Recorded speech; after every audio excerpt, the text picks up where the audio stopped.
Assalamualaikum warahmatullahi wabarakatuh. Nama saya Nur Malisa Syahada binti Mustafa. Nombor batch saya 203309 dan merupakan pelajar BBM 3414. Di sini saya akan menerangkan apakah itu psikolinguistik. Psikolinguistik merupakan gabungan antara dua ilmu, iaitu ilmu psikologi dengan ilmu linguistik. Marilah kita terlebih dahulu mengenali definisi psikologi dengan definisi linguistik. Terdapat beberapa tokoh dan pakar yang mendefinisikan psikologi.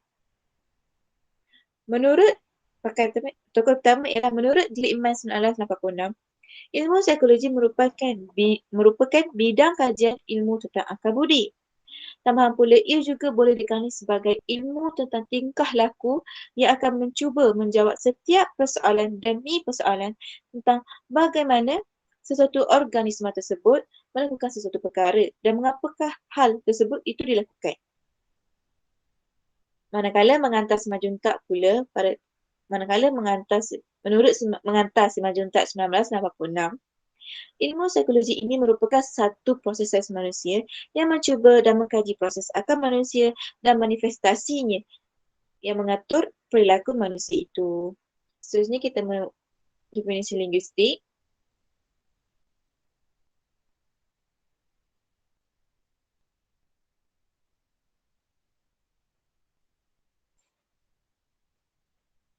Maafkan saya berlaku kesilapan teknikal.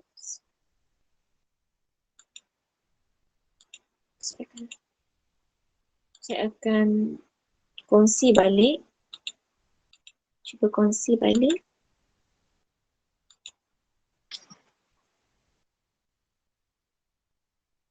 Okey, saya sambung. Seterusnya ini merupakan definisi linguistik. Menurut Aichises 1987, ilmu linguistik ini merupakan satu penyelidikan yang sistematik tentang bahasa. Tentang bahasa merupakan ilmu yang bertujuan untuk menghuraikan kesemua aspek bahasa dan merumuskan teori-teori tentang bagaimana bahasa itu berfungsi. Seterusnya, ini merupakan gambar rajah psikolinguistik. Seperti yang dipaparkan, psikologi terbagi hasil daripada gabungan psikologi dengan linguistik. Di bawah merupakan definisi psikolinguistik, iaitu ilmu yang berkaitan dengan hubungan antara bahasa dan perilaku dan akal budi manusia. Slide seterusnya ialah ini merupakan sub-bidang psikolinguistik. Sub-bidang yang terdapat dalam psikolinguistik ataupun dikenali sebagai disiplin psikolinguistik. Psikolinguistik yang pertama ialah psikolinguistik. Sub-bidang psikolinguistik yang pertama ialah psikolinguistik teoritis. Psikolinguistik teoritis ini membicarakan tentang hal-hal yang berkaitan dengan bahasa. Ia juga menerangkan bagaimana bahasa itu membentuk dan menyusun perkataan dalam bentuk atau struktur ayat. Seterusnya, psikolinguistik sosial. Psikolinguistik sosial ini proses penyerapan apabila kita berkomunikasi antara satu sama lain tidak mengira budaya atau bangsa. Sebagai contoh, apabila kita berkomunikasi dengan masyarakat lain selain daripada keluarga kita, kita akan memahami dan menggunakan perkataan tersebut dalam kehidupan seharian kita, perkataan-perkataan yang baru itu. Okey, seterusnya psikolinguistik perkembangan. Psikolinguistik perkembangan mengkaji tentang pemulihan bahasa pertama dan bahasa kedua. Psikolinguistik pendidikan pula mengkaji aspek pendidikan secara umum dan formal. Psikolinguistik pendidikan ini boleh dipelajari secara automatik di institut pendidikan. Selain itu, institut pendidikan juga memainkan peranan yang penting bagi memastikan pengajaran bahasa dapat berjalan dengan lancar. Hal ini kerana di institut pendidikan itulah pengetahuan bahasa boleh dikuasai melalui dua cara, iaitu pemulihan dan pembelajaran. Seterusnya, bidang yang seterusnya, psikolinguistik eksperimental melibatkan eksperimen dalam semua bidang yang melibatkan bahasa dan perilaku berbahasa. Disiplin seterusnya ialah neuropsikolinguistik. Neuropsikolinguistik ini merupakan kajian mengenai landasan biologi, bahasa dan mekanisme otak yang berperanan dalam pemerolehan dan penggunaan bahasa.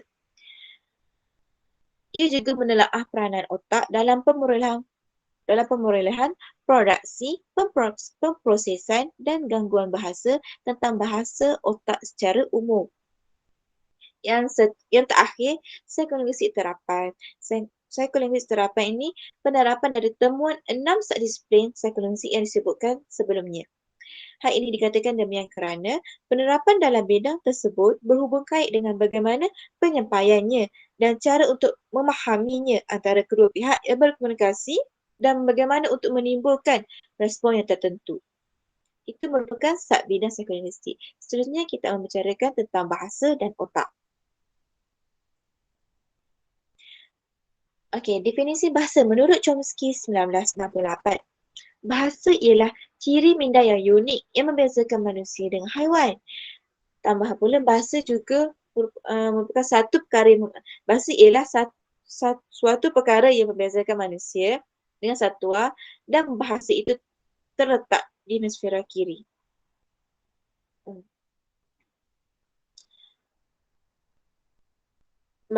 Manakala definisi otak pula, otak merupakan salah satu organ dan sistem saraf yang terdapat dalam badan manusia. Otak juga menganalisis maklumat, kemudiannya menghantar perutusan kepada badan yang mengawal fungsi dan tindakannya. Seterusnya, ini merupakan gambar rajah otak, iaitu terdapat dua hemisfera, iaitu hemisfera kiri dan hemisfera kanan.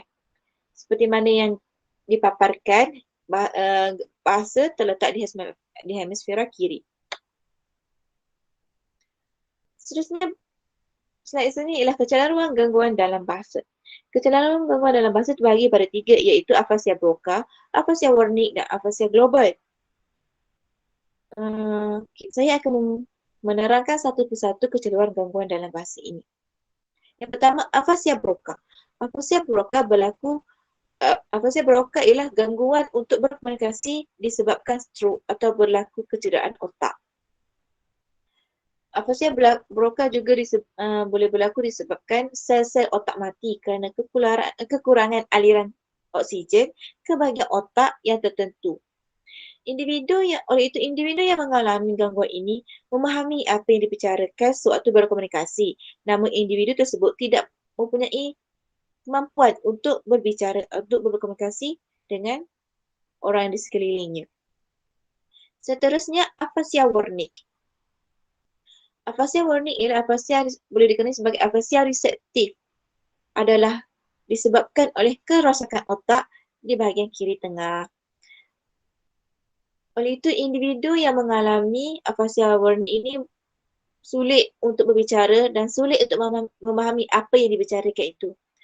Seterusnya, individu tersebut akan mengeluarkan perkataan-perkataan baharu yang unik dan pelik dan susah untuk difahami oleh orang sekitar. Akhirnya, afasia global. Afasia global merupakan afasia yang paling berat dan biasanya terjadi ketika seseorang baru saja mengalami strok. Afasia global terjadi akibat kerosakan yang luas pada otak, cederaan yang teruk pada kawasan otak sebelah kiri. Individu yang mengalami afasia global ini individu yang mengalami afasia global ini tidak mampu untuk membaca, menulis serta memahami perkara yang disampaikan oleh orang lain. Okey, seperti saya cerita, afasia Broca ini, individu yang mengalami afasia Broca, individu tersebut boleh memahami apa yang dibicarakan, cuma tidak boleh untuk berbicara, sukar untuk berbicara. Manakala afasia Wernicke ni, ia mengalami kesulitan untuk berbicara dan dengan memahami, tetapi ia boleh apabila berbicara, ia akan mengeluarkan perkataan-perkataan yang pelik, unik atau yang sukar untuk difahami. Manakala afasia global pula, individu itu tidak mampu langsung untuk memahami, untuk menulis, untuk membicarakan sesuatu perkara kepada orang lain. Okey, itu sahaja daripada pembatangan saya. Sekian, terima kasih.